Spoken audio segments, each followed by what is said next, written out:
အားလုံးပဲမင်္ဂလာပါ HP29 ရကြိုဆိုပါရစေဒီတစ်ခေါက်မှာတော့ကျွန်တော်တို့နေ့စဉ်အသုံးပြုနေကြဖုန်းတွေကွန်ပျူတာတွေ tablet တွေမှာပါဝင်တဲ့ keyboard တွေဟာဘာလို့ A to Z အဆင့်လိုက်မဟုတ်ဘဲနဲ့ပြောက်တောက်တွေဖြစ်နေရတယ်လဲဆိုတာကိုပြောပြပေးတော့မှာဖြစ်ပါတယ် keyboard တွေမှာကြည့်လိုက်လို့ရှိရင်ပထမဆုံးတန်းက QWERTY ဆိုပြီးတော့စတာနဲ့တွေ့ရလိမ့်မယ်အဲ့ဒါကြောင့်ပဲအခုသုံးနေတဲ့ keyboard တွေကိုကျွန်တော်တို့က quadri keyboard ၄ယောက်ဆိုပြီးတော့ခေါ်ခဲ့ကြတယ်ပေါ့နော်ဆိုတော့တချို့ကတော့ ASDF လို့လည်းခေါ်ခဲ့ကြတယ်။ဘာကြောင့် keyboard တွေကဒီလိုပြောက်တောက်ထားရတယ်လဲဆိုတာကိုပြောရမယ်ဆိုလို့ရှိရင်ကြီးနှမ်းဆက်တွေအသုံးပြုခဲ့ကြတဲ့1846 1855ခုနှစ်အချိန်ကာလလောက်ကနေစပြောရလိမ့်မယ်ပေါ့နော်။အဲ့ကာလတွေတုန်းကကြီးနှမ်းဆက်တွေမှာသုံးတဲ့ခလုတ်ပုံစံတွေကပီယနိုပုံစံဖြစ်ပြီးတော့အခရာစင်တွေက A ကနေ Z ထိအဆင့်လိုက်စီထားခဲ့ကြတာဖြစ်တယ်။ဒီလိုနဲ့1860ခုနှစ်မှာအခုပြထားတဲ့လူ၃ယောက်ကဒီကြီးနှမ်းဆက်ကိုနမူနာယူပြီးတော့လက်နှိပ်ဆက်ကိုစပြီးတော့တီထွင်ခဲ့ကြတယ်။သူတို့တီထွင်ခဲ့တဲ့လက်နှိပ်ဆက်မှာလက်ကွက်တွေက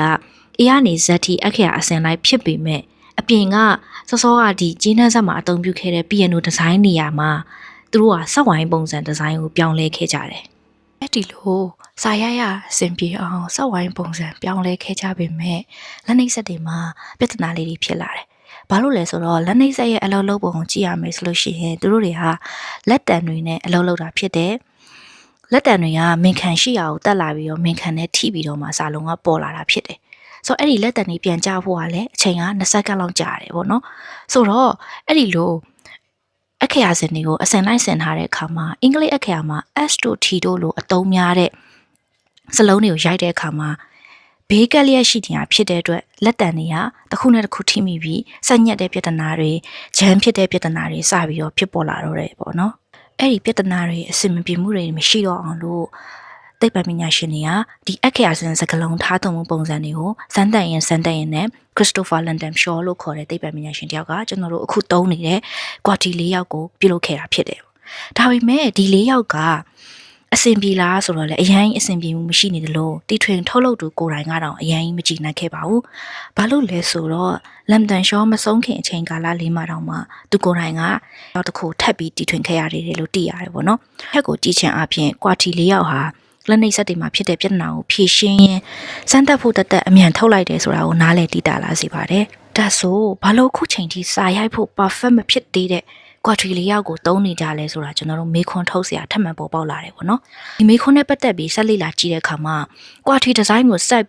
ပြီးအသုံးပြုနေတာကစာရိုက်လို့ကောင်းမကောင်းဆိုတာထက်စီးပွားရေးမှာပိုအဆင်ပြေတာကြောင့်မလို့ဆိုတဲ့အချက်ကိုတွားပြီးတော့တွေ့ခဲ့တယ်ပေါ့နော်ဆိုတော့ဒီအကြောင်းကိုတေချာပြန်ရှင်းပြရမယ်ဆိုလို့ရှိရင်လက်နှိပ်ဆက်တွေစပြီးထုတ်ဝေခဲ့တဲ့ Christopher Landon Shaw ကလက်နှိပ်ဆက်နဲ့ပတ်သက်တဲ့ထုတ်လုပ်ခွင့်တွေကို Remington လို့ခေါ်တဲ့တနက်တွေအချုပ်ဆက်တွေစတာတွေကိုထုတ်လုပ်တဲ့ကုမ္ပဏီကိုရောင်းလိုက်တာအနေစတင်ခဲ့တာဖြစ်တယ်အဲ့ဒီ Remington ကုမ္ပဏီက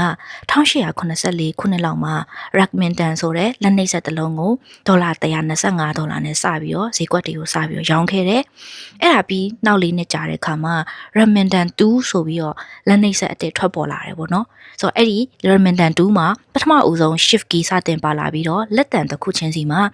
အခရာအသေးရောအကြီးပါနှိပ်လို့ရတဲ့ပထမဆုံးလက်နှိပ်ဆက်ဖြစ်လာခဲ့တယ်ပေါ့နော်။ရောင်းအားကလည်းတော်တော်ကောင်းခဲ့တယ်လို့သိရတယ်။ဒီလိုနဲ့1893ခုနှစ်လောက်မှာလက်နှိပ်ဆက်ကုမ္ပဏီကြီးတွေကတွေ့ဆုံကြပြီးတော့ဒီကွာထရီ၄ယောက်ကိုပဲ standard ဖြင့်ရွေးချယ်ခဲ့ကြတာဖြစ်တယ်။မရွေးချယ်လို့လည်းမရတော့တဲ့အခြေအနေမျိုးမှလည်းဖြစ်ခဲ့တယ်လို့သိရတယ်။ဘလို့အခြေအနေတွေလဲဆိုလို့ရှိရင်ဈေးကွက်ထဲမှာလည်းဒီကွာထရီ၄ယောက်ကိုပဲ73နေတာလက်နှိပ်ဆက်ကုမ္ပဏီတွေကလည်းတိုင်ပင်တင်နန်းတွေတွဲဖွင့်ပြီးတော့တင်နန်းတွေမှာကွာထရီလက်ကွက်တွေကိုပဲတင်ပေးကြတဲ့အခါဒီလက်ကွက်တစ်မျိုးတည်းကိုပဲရိုက်တက်တဲ့သူတွေပဲများလာတယ်ဆိုတာတွေ့ရတယ်။ဆိုတော့အကယ်၍လုပ်ငန်းရှင်တွေကသူတို့ဝန်ထမ်းတွေကကွာထရီပဲရိုက်တက်တယ်ဆိုလို့ရှိရင်အခြားလက်နှိပ်ဆက်တွေကိုမဝယ်တော့ဘဲနဲ့ကွာထရီကီးဘုတ်ပါတဲ့လက်နှိပ်ဆက်တွေပဲဝယ်ကြတော့တယ်။ဒီလိုနဲ့ကွာထရီ၄ယောက်တွေကလည်း standard ဆိုပြီးတော့ဖြစ်လာခဲ့ကြတာဖြစ်တယ်။ဒီ standard ၄ယောက်ဖြစ်သွားတဲ့ quadri ကိုရှင်းနိုင်တဲ့ locket တွေမရှိခဲ့ဘူးလားဆိုတော့မဟုတ်ဘူး1930နဲ့ပြည့်နှစ်လောက်မှာ August Dvorak လို့ခေါ်တဲ့သိပ္ပံပညာရှင်တယောက်က Dvorak keyboard ဆိုပြီးတော့ keyboard design ကိုလုပ်ခဲ့တယ်ဒီ design ကအရှိက design တွေလိုမျိုး random ခန့်မှန်းထားတာမျိုးတွေမဟုတ်ဘဲနဲ့လူတွေဘယ်လိုစာရိုက်လဲဘယ်စလုံးတွေကအနှိမ့်များလဲလက်ချောင်းတွေကဘယ်လိုလှုပ်လဲဆိုတာကိုတေချာသုတေသနလုပ်ပြီးတော့တီထွင်ခဲ့တာဖြစ်တယ် ပုံမှန် quadri keyboard တွေမှာစာရိုက်ရင်လက်လှုပ်ရှားမှုရဲ့30%လုံးကောက်ပဲ home row အလဲ ASDF အတန်းလောက်မှာရှိတယ်ပေါ့နော်ဆိုတော့ Dvorak keyboard မှာတော့ home row မှာ80%လောက်ထိရိုက်လို့ရတယ်လို့ဆိုတယ်ဒီတော့လက်တွေကိုအများကြီးရွှေ့ကြမလို့တော့ပဲねကျွန်တော်တို့စာရိုက်ရတာပိုကောင်းလာတယ်ပိုမြန်လာတယ်သိပ္ပံစမ်းသပ်ချက်တွေရ Dvorak keyboard ကပိုမြန်တယ်ပိုတင့်တော်တယ်လို့ဆိုခဲ့ကြတယ်ပေါ့နော်ဒါပေမဲ့ Dvorak design တွေထွက်လာတဲ့1930ပြည့်နှစ်မှာ quadri design ဟာ design keyboard တက်မဟုတ်တော့ဘဲနဲ့ infrastructure တစ်ခုလိုဖြစ်နေခဲ့တယ်လူတိုင်းက quadri နဲ့အသားကျနေတယ်စက်ပစ္စည်းတွေကလည်း quadri တွေနဲ့ပဲထုတ်ကြတယ်အဲ့ဒီတော့ဘလို့ပဲ Dvorak ၄ယောက်ကကောင်းနေပြောအရာရာအတိတ်ကပြန်မစားချင်ပြန်မတင်ချင်ကြတော့တဲ့အခါမှာအခုကျွန်တော်တို့သုံးနေတဲ့ quadri ကိုပဲဆက်ပြီးဆက်သုံးလာခဲ့ကြတာပေါ့နော်အခုဆိုလို့ရှိရင်ဖုန်းတွေရဲ့အထီတောင်ရောက်လာကြပြီဖြစ်တယ်ကျွန်တော်တို့ဒီအကြောင်းအရာတွေအားလုံးကိုတေချာသုံးသပ်ကြည့်လိုက်မယ်ဆိုလို့ရှိရင်အားလုံးက quadri နဲ့ပဲအသားကျနေတဲ့အခါမှာမချစ်လဲအောင်ကနန်းဆိုသလိုယနေ့ခေတ်အထိဆက်သုံးနေကြတာဖြစ်တယ်ပေါ့နော်ကျွန်တော်လေးရှိနေရတဲ့ပဲအကြောင်းအရာတော်တော်စုံသွားပြီထင်တယ်ကဲဒီတော့ဘာကြောင့် keyboard တွေမှာ A to Z အစင်လိုက်မရှိလဲဆိုတာအားလုံးသိကြပြီထင်ပါတယ်ကွန်ပျူတာနဲ့ပတ်သက်တဲ့အခြားအကြောင်းအရာတွေကိုသိချင်ရင်လည်း comment မှာမှတ်ခဲ့ပေးကြပါအောင်ဗျနားထောင်ပေးတဲ့တယောက်ချင်းစီတိုင်းကိုလည်းကျေးဇူးတင်ပါတယ်နောက်ဗီဒီယိုမှာပြန်တွေ့ကြမယ်နော်